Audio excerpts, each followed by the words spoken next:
about the treatment. So major goal is to prevent further slip.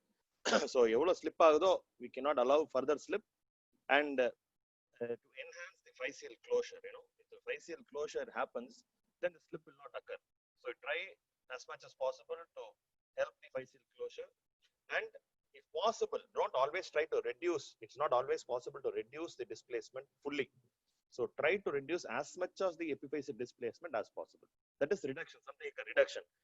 You fracture reduce பண்ற மாதிரி, you don't do it like exactly like a fracture. So whatever is possible, you try to do the reduction of the epiphysis. So this is the basic 3 treatment goals. So the choice of treatment absolutely depends upon the type of slip, whether it is acute, whether it is chronic, whether acute or chronic, whether it is stable or unstable, and severity, of course, whether it is mild, moderate, or severe. And of course, each individual has got their own preferences. So we go to the options of the surgery, then we'll come to the individual preferences. So the basic standard choice or standard treatment in any center will be an internal fixation or pinning. So that's what normally we do. The second option is the bone graft epiphysiodesis. So you don't put any hardware in, you put only a bone graft. Previous slides, it depends upon the type of the display, type of the slip outcome, whether it is stable or unstable, and of course whether it is mild, moderate, or severe. And the standard choice in any center will be to pin the slip femoral epiphysis, that is pinning or screw fixation, that is in situ fixation. That is the standard choice. And bone graft epiphysiodesis can be done, because this epiphysiodesis, when you put a bone graft, it allows a physeal closure, and there is no hardware, there is no irritation. It should not allow the complications to occur.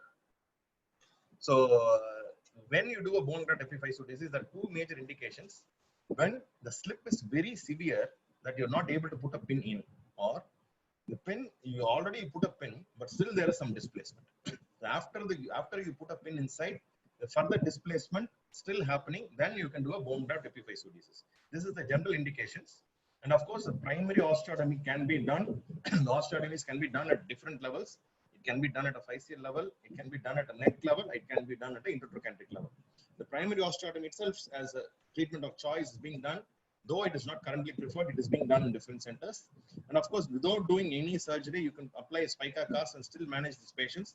These patients are mild ones. The milder ones, you can still manage them in spica cast. So in situ pinning, there is a standard procedure. Almost everybody will be knowing how to do in situ pinning. So there are certain technical issues, which I'll just discuss about the certain important technical issues regarding the screw fixation. So whether it is 1 screw or 2 screws, it depends again upon individual choices. Even they say even 1 pin or 1 screw at the center is more than sufficient. And few centers do follow the 2 screw technique. So ideally, for an acute slip which is unstable, you can go for 2 screws. And where it is stable or it is a chronic slip, then 1 screw itself will be sufficient.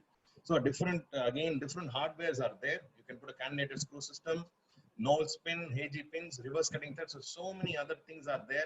Even a stout wire without bending, like a Steinmann pin, also can be used. It is being used in some places, of course, not now. So the standard thing which we use is a 6.5 mm cannulated screw. And if it is in small sizes, you can do even a 2-4 mm cannulated screws can also be done somewhere. And of course, the threaded pins are used. And but in our center, normally what we follow is the cannulated cancel system, 6.5 cannulated cancel screws. So normally what happens is, here you can see the pin. You have to be very careful about the tip of the pin. Okay, you should never ever encroach into the joint. So if it encroaches into the joint, then definitely there is a complication of chondrolysis, which is always a very, very severe complication, very difficult to manage in young patients, can happen. So make sure that it is advanced just 8 mm from the physis, and at least the gap should be at least 4 mm in AP view, and lateral view at least the tip to the tip of the screw to the tip of the head, it should be at least 4 mm. And few of them would like to leave some gap here, okay, at the lateral end or the entry point of the screw. They like to leave a gap of even 15 mm, though it might irritate the soft tissue and cause bursitis. At least 5 mm to 8 mm, they say, is you leave it, because for the growth of the physis, because the growth is going to happen, and thus this will not allow the growth to happen. So once there's this area, it will allow, because the screw can slide in, and it will allow the growth to occur. So that is one important point here. And of course, see, one important thing is, what you do is generally you put, see here, they've done a marking here. You can see a marking here. what they do is you take an AP view, okay, and exactly into the center. When you put something like when you put a DHS guide, where normally we put a DHS guide before we put a DHS, we put a version guide. You know that normally now most of us don't do DHS. So before you put a DHS, you put a version guide. So exactly take an AP view and put something like a version guide on the skin, and then mark it with a marker. And then what you do is take a lateral view. Again, you put the pin, so make sure that it goes exactly into the center, and that area again you mark a line. So these two lines in the AP view and lateral view, they at one point, they both coincide, they both join together. So that point will be your entry point. So what happens here is the head is shifted posteriorly. Okay, so head is shifted posteriorly and inferiorly. So it is not like a normal, when you put something like a fracture neck of femur, when you want to put cancellous screws, it will be very easy. The entry point will be exactly on the lateral cortex of the femur. So that is the entry point. But here the head is gone posterior and it is got inferior. So what here is the entry point will always be anterior. So that is when the screw will go from the anterior part of the neck. It will almost go into the anterior aspect of the neck itself. It will not be in the lateral cortex. It will be in the anterior aspect of the neck, and from there it will go downwards. It is not like it is going in the head. It's not like a normal leg shaft angle. Yeah, as you see in the Southwick angle, head is tilted down, so the head shaft angle is changed like what it is in Southwick angle. So the screw will be always, okay, it will be anterior. So make sure sometimes severe slip, you can go very anterior, then the vascular structures, the neurovascular structure should be protected. So make sure that when it goes anterior, the neurovascular structures are also protected. So what happens is you keep the limb in slightly abducted position, keep it in 15 degree or almost like a neutral. The patella is almost facing the ceiling, and then you almost the limb is parallel to the ground, and then you make the entry point. So what I say is the first screw is exactly in the center. It's not like inferior or superior. Exactly in the center is the ideal position of the screw, and you can err if you want to err on this. You can always err on the inferior side. So if you want to put a second screw, the second screw is always inferior, and the second screw should always stop 8 mm before the subchondral area, or before from the 8 mm from the joint. So the two important things is, that's what I told you, the pin should be always passed towards the anterior surface than the center of the femoral head. So that is very important. And passing the pin or the post, sometimes what happens is, suppose you don't put it normally in the anterior, if you want to go lateral, then what will happen is it will cut through the neck, it will come out of the neck, then go and purchase into the head. I hope you understand, because the neck is like that. What if suppose the neck is like that? If you don't put the screw properly, it will not go exactly into the neck. What it goes, it will go like that, come out, and then it will purchase the head. So that is part of the screw will be outside the bone. Choran, I hope you understand, Venkatesh, Varadarajan. Hope this point is clear. Sir, can you repeat once? Hello? No, sir. It's somewhat. மறுபடியும் repeat பண்ண முடியும்? Yes, sir. Yes, sir. Hello? Hello sir, கேக்குதா sir? ரொம்ப லோவா கேக்குது. சரி, ஒண்ணும் இல்ல.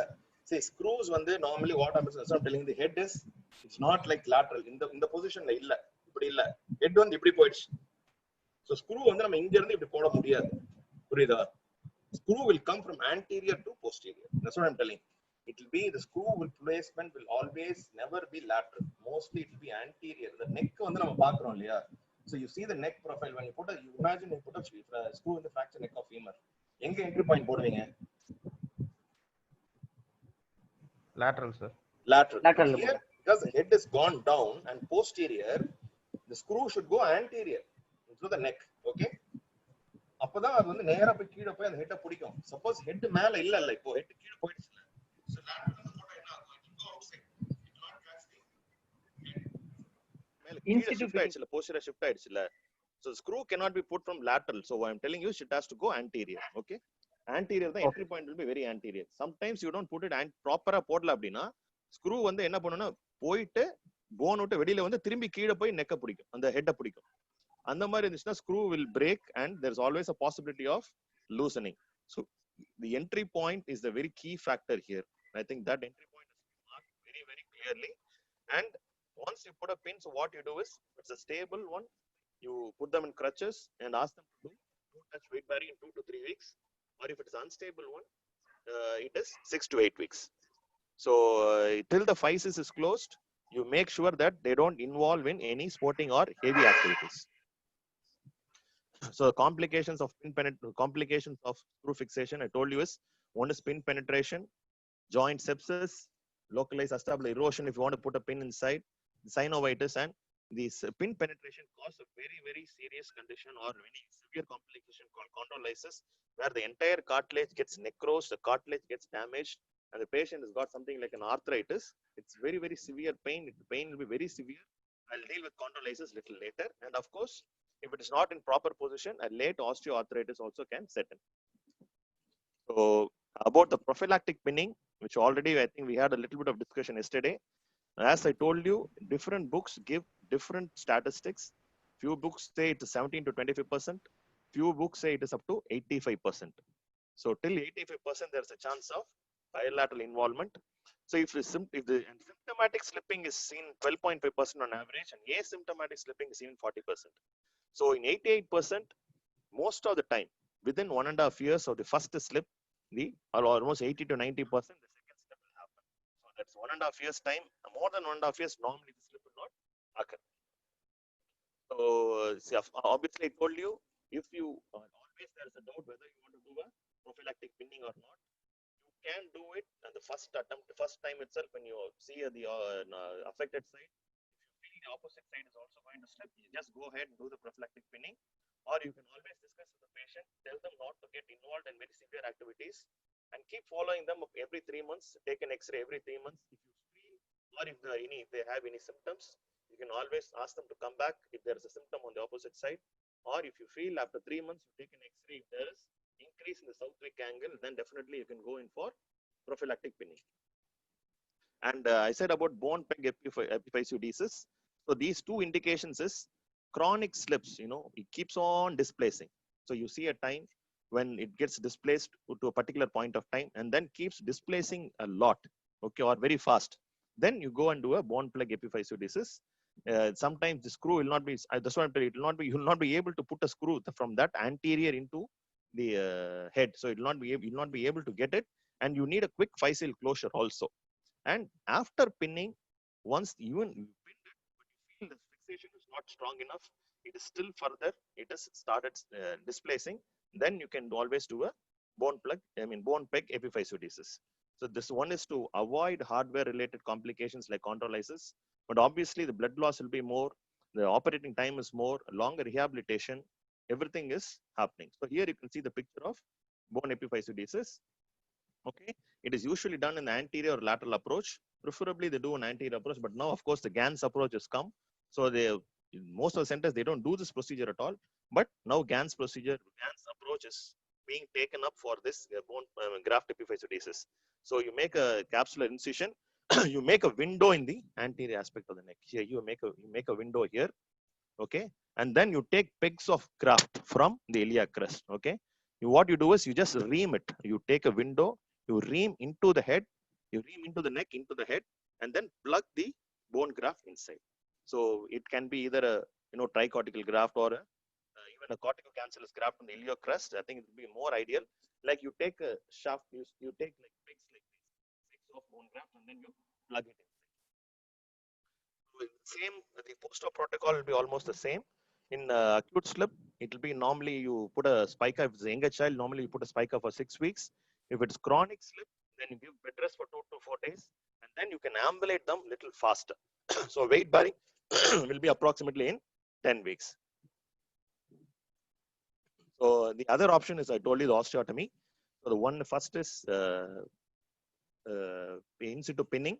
Next is in situ pinning means you can do the reduction. Of course, you can try the reduction as much as possible, but don't do too much of reduction, because if you do a very acute reduction, it will always end up in avascular necrosis. So make sure that the reduction is very gentle.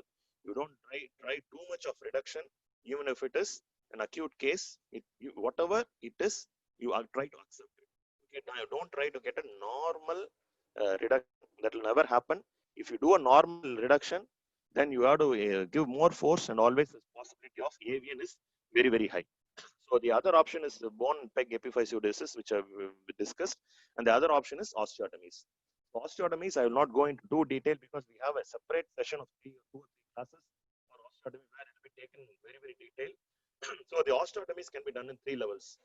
Here it is, subcapital can be done. It can be done in the base of neck and of course in intertrochanteric. Brief mention, the cuneiform osteotomy is done, as I told you, it can be done in subcapital level, the Dunn's osteotomy, and then always never done close to physis. Let us not go into too much of details. Okay, so the osteotomy has to be planned as to where exactly the osteotomy has been done. The head is reduced back and it is fixed with wires or screws. So next is the base of neck osteotomy or the Kramer's osteotomy. Here you can see for moderate and heavier slip. This is comparatively safer because there what happens is because you go very close to the physis, always there's a possibility of damage to vascularity.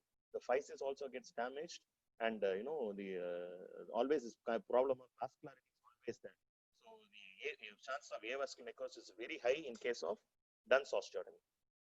But here in Kramer's osteotomy, the osteotomy is done in the base of neck or the cervical level, and then you can reduce it, do osteotomy, and then fix it with screws. So here it is comparatively safer because the vascularity is not that much disturbed. In this, when it is subcapital, the vascularity obviously is going to be disturbed more. So next is the intertrochanteric osteotomy of Southwick. So just remember these 3 osteotomies which we more than done. It is done as a primary level also and done for malunited slips. So very old cases where there is severe malunion, you can still do a Southwick osteotomy. So here what you do in Southwick osteotomy is level, the osteotomy is down at the level of lesser trochanter. It is done. Something like a sphere or a dome shaped what is called as the Burmada osteotomy. In this, here you can see the osteotomy is done at the level of the base of neck or the base of neck or the cervical. So here what happens is the vascularity is preserved to an extent. So that is the advantage of this. And next is the intertrochanteric osteotomy Southwick. Southwick, what you do is at the level of lesser trochanter, you do a dome-shaped osteotomy. Do a dome-shaped osteotomy. The proximal fragment is concave and the distal fragment is convex. You can rotate because as I already told you, the limb will be in external rotation. So you can always do a bit of internal rotation. You can correct the varus deformity and then you can correct the hyperextension also. So these are the 3 deformities which you mentioned. There is an external rotation, there is an extension, and there is a coxa vara. So all these 3 deformities can be corrected by a Southwick osteotomy, and it's pretty safe also because you don't do any disturbance to the vascularity. So this is the Southwick osteotomy. And see, already I mentioned there are some conditions where there is a Hemden's hump is there. So there you can do what you do is these kind of conditions, they don't allow the patients to flex well, and the internal rotation is completely restricted and abduction is not possible at all because it impinges against the acetabulum whenever the patient tries to abduct. So that hump alone can be excised. Okay, so that hump can be done. Hump excision or chelectomy can be sometimes done. So this is about the surgical modalities. Only very few modalities are there. It's not very difficult to do. In situ pinning, bone graft epiphysiodesis, osteotomies. Of course, there are different osteotomies. These 3 levels of osteotomies is more than sufficient for you to remember. And if there is a hump, you can do a hump excision. So next is the complications. There are major complications. There are only 2 major complications like chondrolysis and avascular necrosis. So you really do not know which patient going for chondrolysis and which patient going for AVN. This is again very, very subjective, and there are different statistics again saying that in situ pinning and even hip spica, sometimes 50% of the hip spica cases also go for acute cartilage necrosis or chondrolysis. The patient will have severe pain.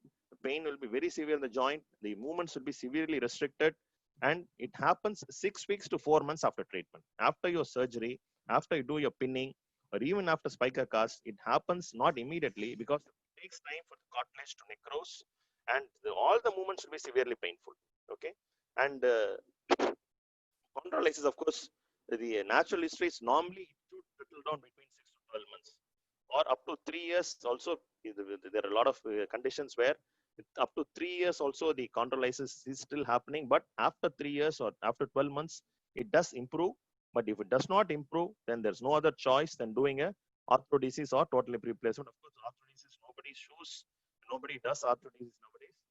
You might have to do a THR based on the age of the patient. So that only other treatment options are No other treatment options are there other than this. So there's of course X-ray. Everybody knows something like very similar like a osteoarthritis. There is severe concentric narrowing of the joint space. The entire area of the joint space will be completely, damaged. And prognosis, it again depends upon the degree of slip. And so the degree of slip is very high, then again it's going to be very severe and more frequent in one treated by osteotomy or cast. So that's what they tell. So even it is not only about the pinning, even with spica cast also, the chances of chondrolysis are very, very high. So normally you cannot predict which case goes for chondrolysis, and always keep your fingers crossed and tell the patient that there is a complication like chondrolysis which can happen naturally itself in this condition. And next is, of course, the avian. We all know about avascular necrosis. Not much to tell about avascular necrosis, because the injury itself, it is not about the surgery. The injury itself can contribute to avascular necrosis. So the Fragenheim was first one who noted avian in subcapital femoral epiphysis, and of course, it is low. So they say in situ pinning it is very low. And it is very high in case of osteotomies, which I already mentioned. The Duns osteotomy, when you do that, the very high chance of avascular necrosis because of vascular disturbance. And when you do a forcible reduction, okay, when you do a forcible reduction, then there is a very, even on acute, on chronic, don't try to reduce it too much. Okay, if you try to reduce it too much, definitely the chance of avian is very high.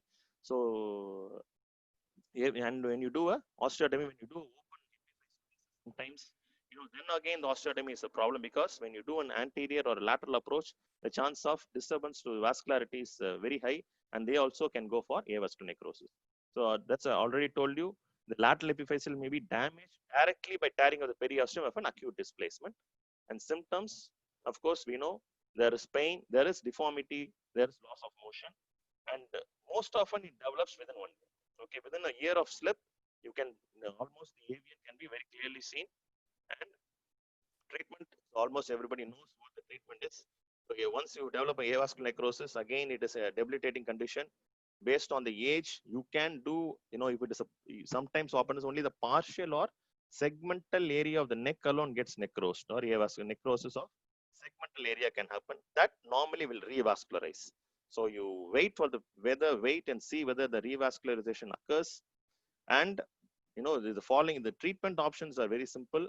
If the femorlet collapses onto the tip of the pin should be withdrawn to avoid damage, because the articular surface gets damaged and causes chondrolysis also.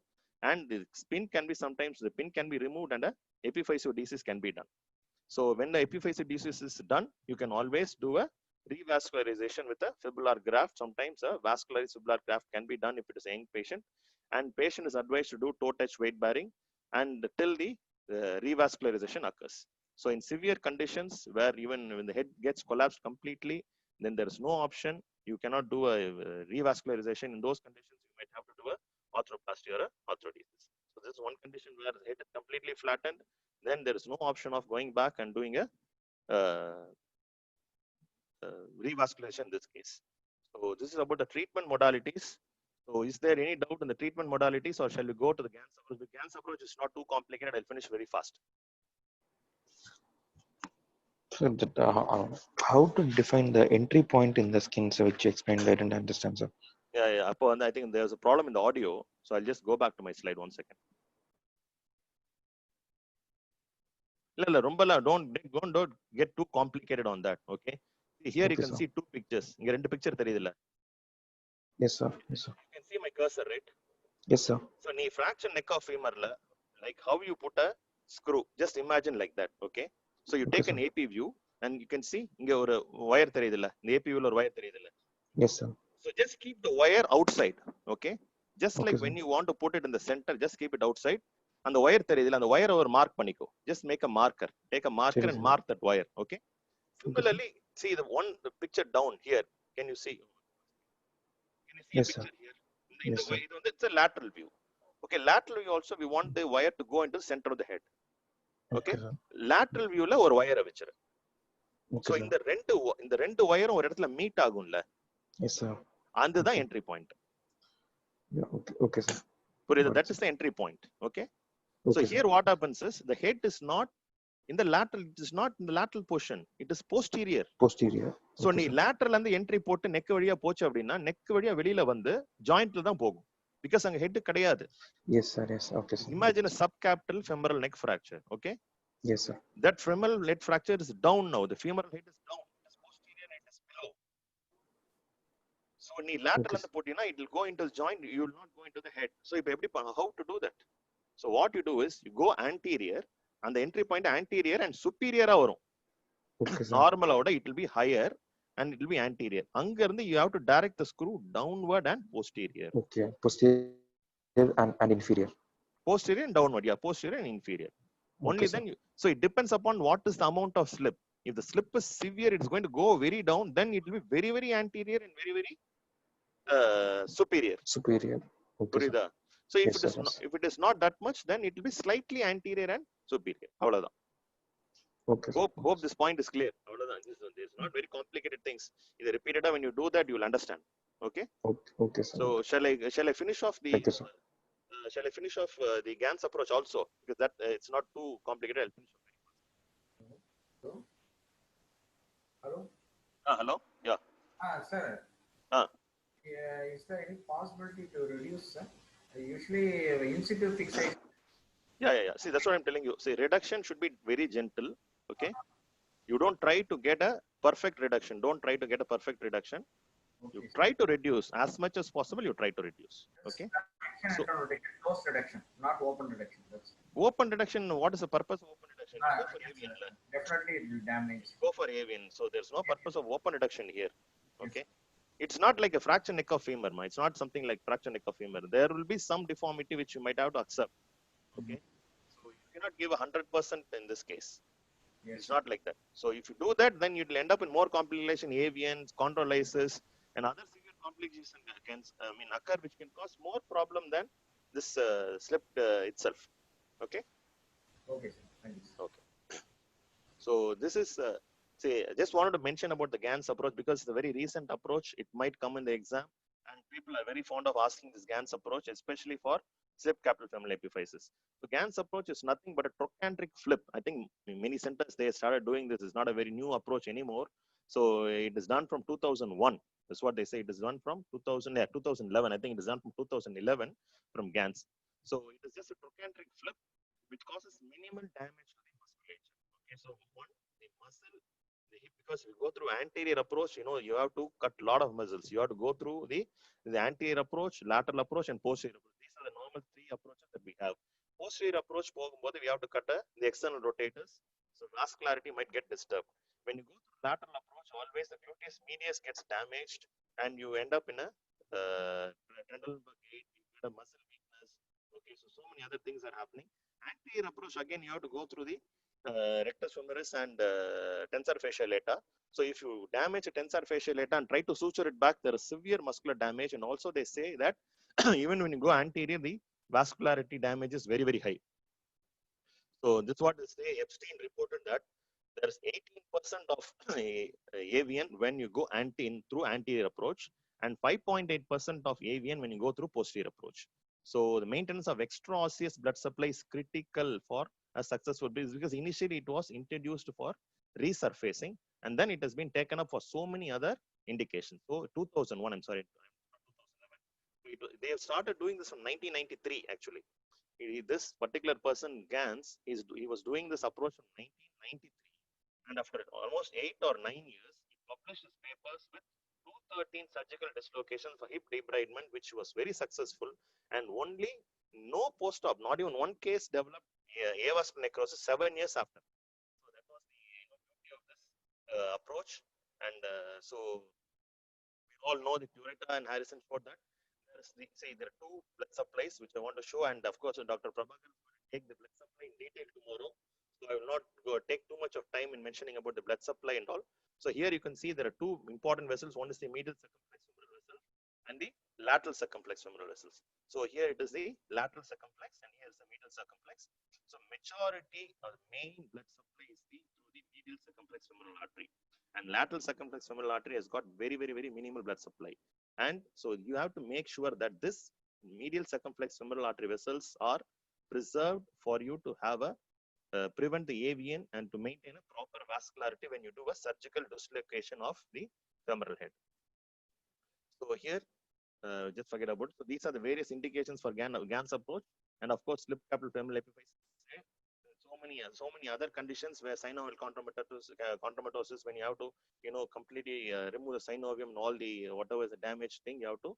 Then again, you have this approach will be very useful, and of course, surface replacement. This approach was very useful. And fracture head of the fracture head of femur. This is one of the very, very, very easier approach to do a fracture head of femur, where you can go inside the joint, remove the fragment, and you can definitely fix it without any problem of vascularity. So what's the technique? Normally it is something like a lateral approach, but a posterior incision. So think like that. There's some differences there, which will come back, which I'll be explaining. So keep the patient in lateral position as usual, and make a posterior or Cocker-Langenbach incision. Once you make an incision, then you can make the gluteus maximus fascia is incised. Then you can see the gluteus medius. So here it attaches into the greater trochanter. So identify the posterior border of the gluteus medius. So it continues into the vastus lateralis. So the attachment continues as conjoint tendon to the vastus lateralis. So exactly just anterior to the posterior fibers of the posterior most fibers of gluteus medius. So that this is where, say here you can see the diagram very clearly. So you have to make an osteotomy, okay, at the level of from the tip of greater trochanter to the vastus ridge. So here is it is almost 15 mm or 1.5 centimeter in thickness. So the gluteus medius, entire gluteus medius from the posterior border with the vastus lateralis. So this vastus lateralis incision, you can see this incision goes till here, okay, till the insertion of gluteus maximus, almost mid tendon of gluteus maximus. So from here, you go down to the vastus lateralis, come down here till the insertion of gluteus maximus tendon. So you make a trochanteric flip, you just flip the trochanter anterior. Okay, so you can see, you make an osteotomy at the level of the trochanter, and then flip the trochanter with the gluteus medius and vastus lateralis anteriorly. So now posteriorly, you can see the external rotators very, very clearly. Now what you do is you externally rotate the limb, or now what you want to do is you want to come anterior. So you make a posterior incision, see the gluteus medius insertion, make a osteotomy, flip it anteriorly, see the external rotators. But if you do an internal rotation, you'll be able to see the external rotators very clearly. That is the posterior approach. But here you do the reverse. Once you go posterior, then you do external rotation. Once you do external rotation, you'll be able to see the anterior aspect of the hip. So the anterior capsule you can visualize. So what is the advantage of this? Okay. Here, the three important landmarks or the vascular landmarks that you have to see. One is the medial circumflex femoral artery enters the capsule, okay, because it comes posteriorly and it enters the capsule, a major branch of the medial circumflex artery. It goes through the, it goes through the obturator externus. You all know, because once you cut the obturator externus, definitely the medial circumflex femoral artery is damaged. Okay, that's what we do in acetabulum surgery. We preserve the obturator externus. But here, once it goes to the obturator externus, it enters into the capsule at the level of superior gemelli. So here, you're not going to cut the superior gemelli, you're not going to cut the obturator externus. So the major branch of medial circumflex femoral artery is preserved. And one more thing is, there's always in posterior approach, you cut the piriformis also. But what the anatomical landmarks say, there is an anastomosis between inferior gluteal artery and medial circumflex femoral artery at the region of piriformis tendon. So this anastomosis also supplies the femoral head. So this anastomosis gets damaged once you cut the piriformis. So in posterior approach, you cut the piriformis, you cut the superior gemelli, you cut the obturator externus, everything. So the vascularity is almost completely stripped off. And here, and one more thing is, the incision is, I'll just come to the incision where you make the incision, because the median circumflex femoral artery is posterior and superior to the lesser trochanter. So that area we are not going to touch at all in this incision. So the entire medial circumflex femoral artery is completely preserved in the GANS approach. So this is the incision that you make here. First incision, what you do is you make an incision along the femoral neck. Once you make an incision along the femoral neck, just take it antero-inferiorly downward like that. Once you take it antero-inferiorly, and this part, the incision is always made posteriorly along the acetabulum. So the capsule is cut posteriorly. This part, only this quadrant of the capsule near the acetabulum is opened. And then you can just enter into the joint and do an external rotation, like lateral approach. You can just reduce the hip. So the capsule is first inside anterolaterally along the axis of the femoral neck. Okay, and again, this obviously you prevent the injury to the medial artery. Then antero-inferior incision is made. I showed you the antero-inferior incision. This is the antero-inferior incision, and then the acetabulum is, the capsulotomy is done posteriorly from of the very close to the acetabular labrum. So this again you can see, once you cut the acetabulum here, you can then enter into the joint, and then you can do something like a lateral approach, where you do a flexion, extension, rotation. So completely the medial circumflex femoral artery is completely preserved. So once you can do a complete examination of acetabulum, always you can see the head fully, and you can do certain drills here. So before you make sure that you drill the head, and you can see spurt of blood coming out when you drill the head. So you make sure that the vascularity is intact.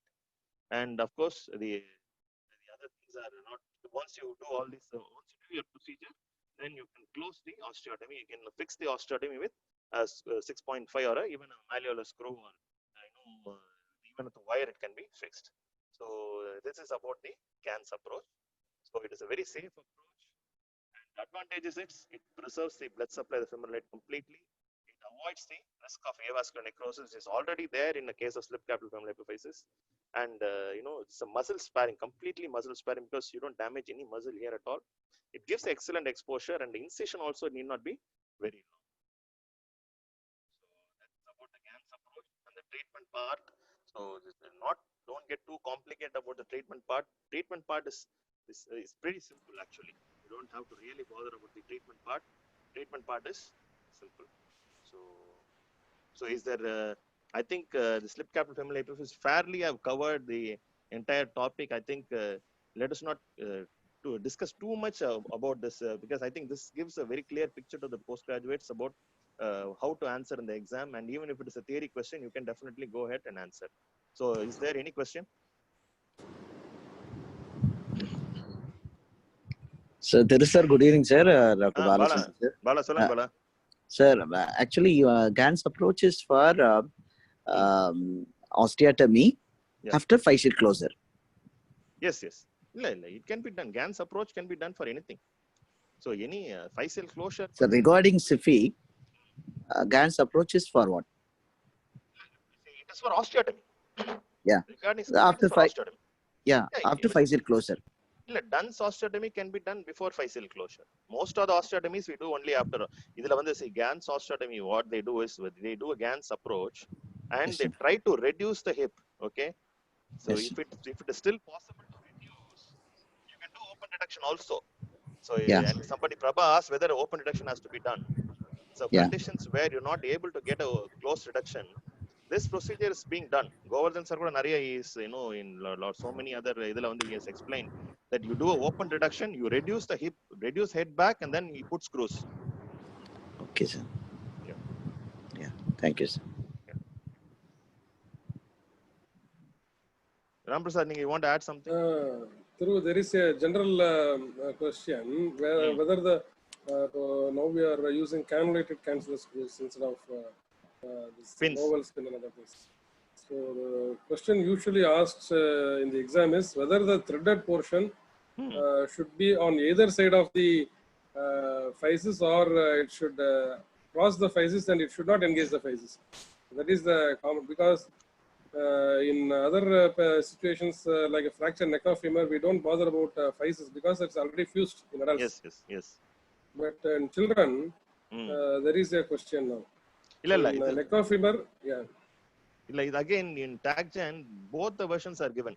See, there are a lot of articles which say that it has to cross, and few articles say it is even, few threads of the screw, if it crosses the physis, it is enough. So what is important thing is whether it is whether the thread is crossing the physis or not, it should not cross the joint.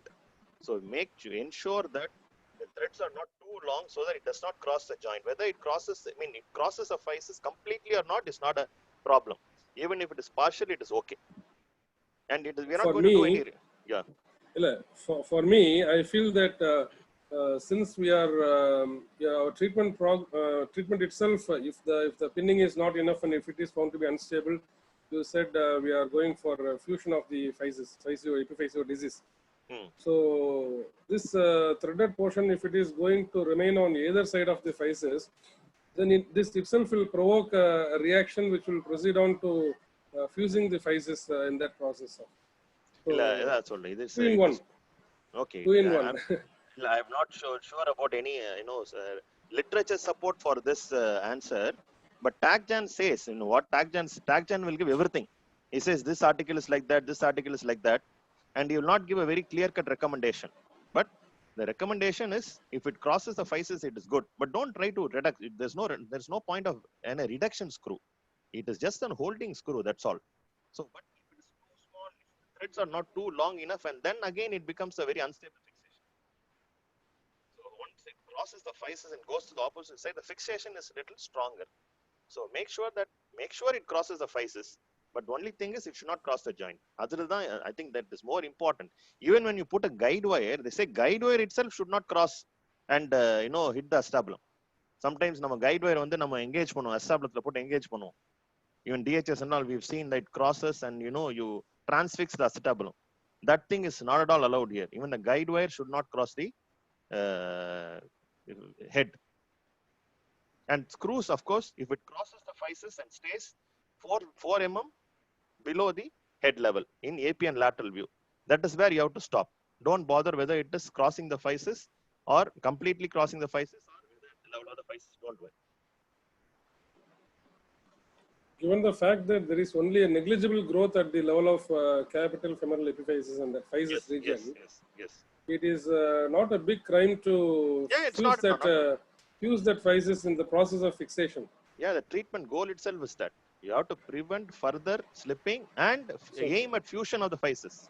Yes. So if you fuse the physis, well and good. He's not going to, the deformity is not going to aggravate further. Correct. Yeah. So definitely it's worth to fuse the physis. I have seen a few X-rays also in this treatment for this thing, fixation, in situ pinning, where the screw threaded portion is actually on either side of the physis. Yes. So it is allowed. It is not a crime. Longer, we can use a 32 mm threaded cancellous screw. Yeah, so it will hold better. The holding will be better. Definitely it will be better. Yes. Yeah, Point well taken. Yes. Definitely. So. Sir, So is there any role of traction? One by one. Sorry, I'm not able to hear you. Sure, நீங்க கேளு. Hello, sir. Sorry, is there any role of traction? Is there any role of traction in? Traction should be very, very minimal, very gentle. Okay. So there is traction. Traction வந்து ரொம்ப heavy traction. நம்ம DHS க்கு இந்த PFN க்குலாம் ஃபுல்லா போட்டு traction ஃபுல்லா கொடுக்கறோம்ல. Okay, sir. அந்த மாதிரிலாம் traction கொடுக்க கூடாது. Definitely it will go for avian. Okay. So try to reduce with just 1 or 2 gentle movements. That's all. That is the recommended one. நீ வந்து see, if you do a perfect reduction, you will do a very good reduction. You will put a screw very perfectly. X-ray will look beautiful. Okay. But the damage is to the blood vessel. So this young person, if he goes for an avian or chondrolysis, then the further treatment will be very difficult. So they say a good reduction, good, reasonable, acceptable reduction. There is no, I cannot quantify or give an exact magnitude of how much the reduction has to be done. Whatever is the best reduction, you try to keep it. So, Thiru sir, again one question. So, actually regarding prophylactic pinning, is there any condition we should do prophylactic pinning? Is there any condition like that? Yes. So, as I mentioned in the first talk yesterday, when it is a chronic renal failure, okay, you a case of slip capital femoral epiphysis and chronic renal failure, definite endocrinopathies. Definitely there is some endocrine disturbance. like Yes, sir. growth hormone deficiency or secondary sexual characters is is delayed. In these kind of endocrinopathies, definitely you have to do a prophylactic pinning. It is always better to do that In the same because sitting. yes, same sitting, but definitely you are going to expect a slip on the opposite side also. But when the cause is idiopathic, you don't really know what exactly is the cause. Okay, it is only a little bit of obesity is there, then you can still wait. If you do if your patient accepts for a contralateral pinning, very well, go ahead and do it. Okay. In some books says when the age is less than 10, so we can go for prophylactic pinning No. on the. See, if it is less than 10, if Yes, sir. slip capital film epiphysis presents to you at less than 10 years, it definitely means there is a endocrine disturbance. Yes, sir. So definitely you have to go for prophylactic pinning in that case. Okay, sir. Thank you, sir. Yeah. Jordan, கேட்ட Jordan. இல்ல வெங்கடேஷ் ஏதோ கேட்டுட்டு இருந்தா நினைக்கிறேன். Sir, if suppose if we are doing pinning, what is the it is necessary to remove the pin after some years, or we can leave it as such, sir? Pin removal. You want to know when the pin has to be removed. See, once the growth is complete, even once the physis is not going to grow, then the pin remove பண்ணனும் அவசியம் கிடையாது. Not necessary to remove the pin always. Not really necessary. Okay. But if the pin is protruding out, okay, suppose the site is getting collapsed. If the pin is protruding out, then you definitely have to remove the pin. If it is getting infected, okay, if the pin is protruding out and is giving pain, then you have to remove the pin. There's no other option. But in the ported pin remove பண்ணனும்ன்ற மாதிரி எதுவும் இல்ல. It's not like that. Okay. Hello, sir. Hello. Yeah, Varadhan சொல்லுமா. Sir இல்ல sir. Sir இப்போ patient வந்து fracture டேபிள்ல போட்டு sir. Yes. Reduction சொன்னீங்களா sir? What is a method of reduction, sir? Method of reduction ஒண்ணும் கிடையாது sir. 10 to 15 degrees of abduction, okay? சரிங்க sir. And neutral rotation. You give traction. அவ்வளவுதான். Just traction. அவ்வளவுதான். Just traction. You keep abduction and do a little bit of internal rotation. That's all. Okay sir. நமக்கு acceptable angle இருந்தாக்க நம்ம அதை விட்டுலாமா sir? அப்படியே பின் போட்டு வந்துடலாமா சார்? In situ pinning தானே இப்ப பேரு. I never said you reduce and pin. Okay. It is only in situ pinning. Okay. If it is slipped very severely, okay, slip is very very severe. Okay, sir. Then அது வந்து almost the vascularity is already gone there, very severe. Then you can do a Gans approach and you can try to reduce it and pin it. Okay, that you can do, or you can do an osteotomy, or you can do a bone graft epiphysiodesis. Okay, sir. Another one question, sir. Sir, epiphysiodesis சொன்னீங்களா sir? அதுக்கு எதுவும் age இருக்குங்களா sir? இது இந்த epiphysiodesis வந்து less than when before the physeal fusion அவ்வளவுதான். So once the physis is fused, so அதுக்கு ஒன்றும் ஏஜ் கிடையாது. அதான் சொல்றேன், epiphyseal bone graft வந்து ரெண்டு கண்டிஷன்ல தான் இப்போ மோஸ்டா யூஸ் பண்றோம். Okay sir. Already done a pinning, but உன்னோட பின் பண்ணியும் இது ஃபர்தரா டிஸ்ப்ளேஸ் ஆயிட்டே இருக்குன்னா you go for a fusion. Okay. இல்ல சார், இப்போ ஒரு 10 இயர் பைக் பண்றோம்னாக்க அவங்களுக்கு growth எதுவும் அஃபெக்ட் ஆகாதா சார்? அதான் சொன்ன அந்த கண்டிஷன் நம்ம வந்து epiphyseal வந்து எடுத்த உடனே பண்றது இல்ல. We put only in situ pinning. Yes. Don't worry about the growth. ஏன்னா அந்த இடத்துல it is not contributing to that much of the growth. Okay. Okay, sir. அந்த இப்போ இது வந்து growth பத்தி நம்ம worry பண்ண கூடாது அந்த இடத்துல. it will not give you a coxa vera, it will give you a coxa vera, but it will not affect the growth to that extent. Okay, sir. Okay, sir. Sir இதுல goal of pinning வந்து to prevent further slip and physeal closure. Yes. That is the aim of your treatment. Yes, sir. So we are aiming to fuse epiphyseal, sir. Physeal closure. Fuse பண்ணா நல்லது. பிரச்சனை இல்ல. சரி sir. Yeah, Bala sir. ஒன்றும் இல்லை sir. Actually, the previous question, sir, in case we are doing some premature closure of the physis. Okay. So limb length discrepancy இந்த மாதிரி ஏதாவது கேஸ் ஃபாலோ அப் உங்க எக்ஸ்பீரியன்ஸ்ல தான் இருக்கா சார்? இல்ல என்னோட எக்ஸ்பீரியன்ஸ்ல இல்ல. Definitely not. Okay, so I have not done that many cases. I've done, but not to that extent to tell you that I have a huge history of cases and என்னோட case இப்படி இருந்துச்சு என்னோட அப்படிலாம் சொல்றதுக்குலாம் ஒண்ணும் கிடையாது. And I'm telling you what is there in the textbook. Okay, the textbook says the goals of treatment. Any textbook will say the goals of treatment are basically 3. Okay, one is to get to prevent further slip. Mostly அந்த அளவு slip அந்த further slip ஆக கூடாது. இந்த slip angle இருக்கு இல்லையா, Yes, sir. Hello? Yes, sir. Yes, sir. Yes, sir. Slip Audible. angle எவ்வளவு வரைக்கும் இருக்கோ அது வரைக்கும் நீங்க you try to maintain at that level. Don't allow it to slip further. And Yes, second is to aim at a facial closure. See, 10 years, 9 years facial closure பண்றது வந்து I do understand that. Yes. You know, I do understand it will give a lot of growth disturbance. It can give a coxavera. It can give so many epiphyseal level of disturbance that it can give. But they say the complications of this is lesser when it's going to slip more. இன்னும் Okay. அதிகமா slip ஆயிட்டே போச்சுன்னா Yes, sir. then you'll end up in arthritis very early. Yes, sir. Yes, sir. And one person has asked a question, Dr. Kannan. Sir, in acute pin, one is enough, but in any preoperative conditions, necessitates more than one pin. See, that's what I told you. When it's an two pins, normally not necessary. But in very unstable hip, if you are able to put 2 pins, well and good. Avladhan. Even 1 pin is enough. Yeah, I think one more person is asking the same question. So, how many screws is ideal for fixation? So, if the following pinning avian develops, what will be the further treatment? This one billing. If the pinning, after pinning, you develop an avian, then it's definitely a headache for everybody. Avian is definitely going to be difficult to treat for these patients. If it is not collapsed, then you can do a vascularized graft.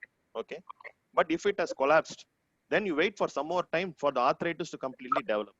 And then if the patient develops arthritis, there's no other option than do joint replacement. That's all. There's no other option. Alvin Surya, what is the role of Oxford pinning? Seriously, I have no idea what this Oxford score on pinning, prophylactic pinning is. I'm sorry. I guess this Oxford scoring is about the, there are 6 criteria. I'm not able to tell you. What about the, sound irundite irukku. I'm sorry. I think everybody can mute, please. So the Oxford criteria, I think, is based on 5 or 6 criteria where you take the level of the triradiate, whether the triradiate cartilage is open, whether the iliac crest is formed fully, whether the physis is closed, whether the trochanter is, I think, fused to the shaft, and whether the lesser trochanter is closed. I think these 5 criteria they take into account. And if the fusion is slightly, if you see the age, or the trochanter is fused, the triradiate cartilage is getting fused, the iliac crest is fully formed, the lesser trochanter is fused, means the contralateral side will not slip. So I think that is the criteria. It depends upon the age. So if you see at an younger age, all these things will be open. All the physes, the trochanter, the greater trochanter, lesser trochanter, the triradiate cartilage, everything will be open. So the chance of the opposite side slipping is definitely very high. In that condition, you always try to do a contralateral pinning. But if you see at a slightly older age, like 14 or 15 years, all the physes, the triradiate cartilage is going to fuse, the iliac crest is going to completely fuse, the recess sign is going to close completely, the greater trochanter also is going to close. In that condition, you don't always need to do a prophylactic pinning. I don't know the scores. I'm not sure about the exact score, but I think it is based on these 5 criteria. I think if anybody knows. Hello, sir. Sir, I have one more question regarding a Gans approach, sir. Yeah. Sir, if Gans approach, we opened the hip joint, sir. Yes. And we are seeing neck, physis and the epiphysis, sir. Yeah. இப்போ நம்ம reduce பண்ணணுமா sir அதை reduce பண்ணனும் see அதான் இப்போ வந்து the surgeries have been described where they try to reduce it. Yes, they do try to reduce it and you get a full reduction and try to close it பண்றாங்க. Okay, that is one thing. இது வந்து அப்படியே reduce பண்ணணும், கொஞ்சம் கொஞ்சமா they'll try to reduce it, or you can do an osteotomy. A Duns osteotomy can be done. Okay sir, இப்போ நம்ம reduce பண்ணதுக்கு அப்புறம் if there is to put the pin or not, sir? Yeah, you have to put a pin. You have to put a pin and you have to put a spike also. Okay sir. What is the pin, sir? என்னமா புரியல. கொஞ்சம் disturbance இருக்குப்பா, ஏதோ ஒரு இதுல இருந்து எனக்கு disturbance இருக்கு. I don't know which side. சொல்லு, வரேன் சொல்லு. Sir, what is the direction of pinning, sir? From outside to inside or inside? No. Outside to inside தான். Sir, outside to inside. It's not like a neck of him. It's not like a head. Okay, sir. Is it possible to put a headbutt leg screw, sir? I don't think so. No. Not for this condition. இல்ல கேட்க sir, ஒரு idea கேட்கறேன் sir, வேற எதுவும் sir. இல்ல எனக்கு seriously I have no idea about this. Ram Prasad, நீங்க என்ன இது Kerala Herbert screw, it's not a fracture head of femur. Fracture head of femur, then you put all these headbutt screw and all. Okay, this is a complete different story. I don't think you put a headbutt screw. I'm not very sure about it. Okay. Okay. Yeah. Thiru, you already told regarding this penetration of guide wire into the articular surface. Yes. So in that case, it's I think it's not possible to pass a headbutt screw from that side. Headbutt screw போடுறதில்ல. It is only from இங்க இருந்து from induce development of chondrolysis. Obviously உனக்கு தெரிஞ்சிரும்பா. You get it reduced. கீழ இருந்து guide wire மேல போட போற. Guide wire வெளியில வர போகுது. சரியா? திரும்பி உள்ள புல் பண்ணிட்டு you put a screw. So it is very easy, no? So once you get it reduced, you are going to put a wire. அந்த வயர் மேல இருந்து டிஸ்டல்ல கூட நீ தள்ளிடலாம். ஸ்க்ரூ வந்து கீழ இருந்து மேல போட்டுக்கலாம். So retrograde you put 2 wires and screw you put from proximal to distal. So that is how normally it's being done. Our aim is not to injure the articular surface. Yes. So you already in your presentation also you told the guide wire itself should not penetrate the articular surface and come out of it. So why do you risk passing the guide wire from the head side? When you pass the guide wire from the next side, I mean trochanteric side itself. Head side try to prevent the guide wire coming protruding out from the articular surface. And try to prevent the cartilage, that's all. And the latest I don't think there is any role for headbutt screw here. இங்கல headbutt screw கிடையாது. There is no role. I don't think there is any role. No role. The final complication most of the time it ends up in osteoarthritis. Okay.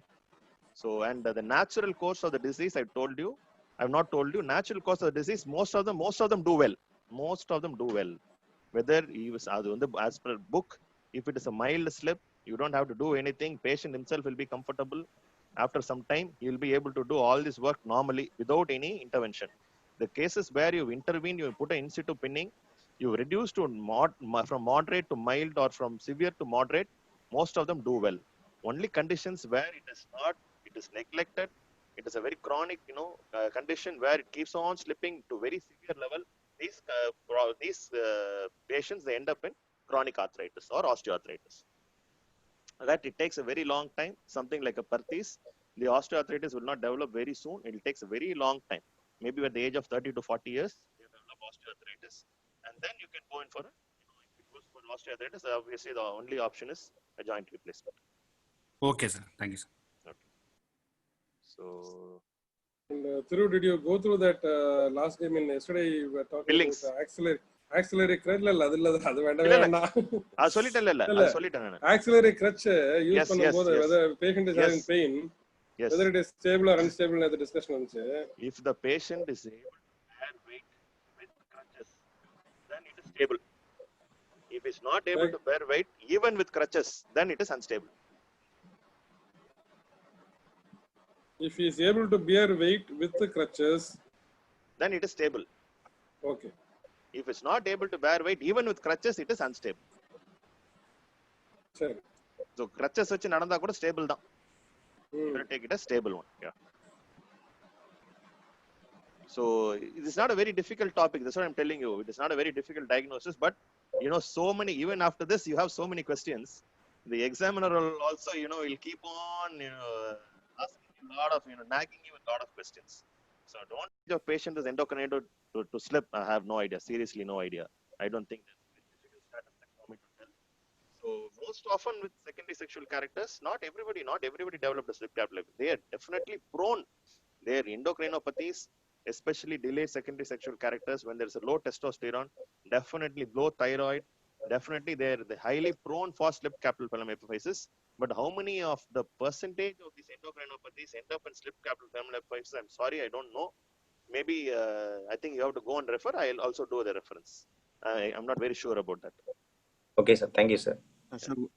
Sir, one more question, sir. Yeah, please. Yeah. Sir, இப்போ வந்து goal of the treatment வந்து physial arrest ன்னு சொன்னீங்கல்ல sir? Goal of the treatment is to prevent further slip and aid in physial closure. Yes. Sir ஆனா treatment அப்போ ஒன்று சொன்னீங்களா sir, இப்போ நம்ம ஸ்லைடிங் ஸ்க்ரூ போடும்போது 7 mm வந்து லேட்டரல் கார்டெக்ஸ்ல இருந்து இருக்கணும், ஸோ டு அலோவ் ஃபைசியல் க்ரோத்னு ஒரு இதுல சொல்லிருந்தீங்க. இல்லப்பா, சரி ஃபைசியஸ் வந்து அரெஸ்ட் பண்ணி நான் வந்து ஃபைசியல் க்ளோஷர் சொன்னேன் நான், சரியா? ஸோ இது வந்து ஃபைசியல் க்ளோஷர் பண்ணணும்னு சொல்ல முடியாது. So some amount of growth is still left. If you are able to get a proper Okay, sir. reduction, if you are able to get the reduction properly, then you put a screw. Okay, அதான் Dr. Ram Prasad wanted to Okay, know sir. that question. அதுதான் அவர் first கேட்டார், whether you want to put a screw into the head completely avoiding the physis, or you want to retain a part of the screw in the physis. That was his first question. This again, there's some Okay, sir. controversies are there. Some controversies are there. Okay, few books say like Okay. this. Campbell says you have to cross the physis. Tagjan says even if you cross the physis or don't cross the physis, it's not a problem. Okay, so that's what I told you. Okay. The choice of treatment I told you depends upon the severity, type, and individual preferences. My third point was that. Okay, Okay, sir. so each individual has got a preference. I might be happy with putting the screw into the head completely. Dr. Ram Prasad might keep it Okay. partially into the physis. So it depends upon the individual Okay, preference. So it is not hard and Okay, fast sir. that you have Thank to you, do sir. like that. Okay. Okay, sir. And Okay, sir. Thank you, sometimes sir. they keep it at 5 to 10 mm for size. If there is a growth occurring, then it will allow the growth to happen. Okay, sir. Okay. Okay, In sir. which institution are you from, Thank you. Prasanna? Sir, MMC, sir. Okay, okay, ma. Right. Thank you, sir. Okay, thanks, ma. And Excuse me, sir. yeah, என்னப்பா இனி வேற doubt Sir, இருக்கா? sir, can we use smooth pins, sir, to cross? Yes. If it is a pediatric age group, it is always better to use a smooth pin. Okay, younger sir. age, 10 years, 11 years, அந்த ஏஜ்ல வந்து smooth பின் முன்னாடி அதான் use பண்ணிட்டு இருந்தாங்க. இப்போ நம்ம Okay, use பண்றது இல்ல. இப்போ நம்ம ஸ்மூத் பின்ஸ் யூஸ் பண்றது இல்ல. நம்ம we are comfortable with screw, no? So okay, we're sir. using that. So this smooth pins வந்து one, it not allow the physis to close. It will allow the Yes, sir. physis to grow. It will cause less damage to the physis. Okay, sir. Thank you. Yeah. Sir, can we use fully threaded canceller screw? Yeah, fully threaded. No. It is only partially threaded. It is only either 16 mm or 32 mm. Okay. Fully threaded, what is the purpose of using fully threaded? No use. You can use a 16 mm partially threaded or a 32 mm partially threaded. If you are comfortable with crossing the physis, you use a 16 mm. If you want to hold the physis a bit, then you use a 32 mm. 16 mm is what we use normally. 16 mm threads. The partial thread is 16 mm.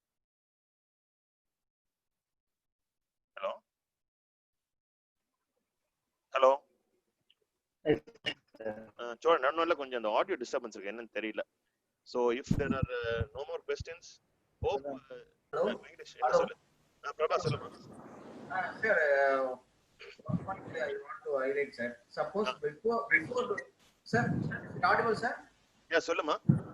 Sir, before doing surgical dislocation, sir, is it necessary to stabilize the femoral head, that is capital, by? No. See, this is not a fracture head of femur. Okay, sir. It's not a fracture head of femur. Even a fracture of head of femur, they don't do that. So don't bother too much about all that. If it is fracture, it is gone separately. Where is the question of holding it? You reduce it, it will get reduced with it. Okay, there will be some amount of remodeling will be there. Automatically, it will get reduced. This is not like a fracture head of femur or fracture neck of femur where you do open reduction. You want to keep it reduced. No. அந்த கதையில அங்க கிடையாது. Even if you cut the supply from the ligamentum teres, don't bother. It has got a very limited vascular supply. Hello. Prabha, கேக்குதா? Yes, sir. Sir, one more question, sir. Yeah.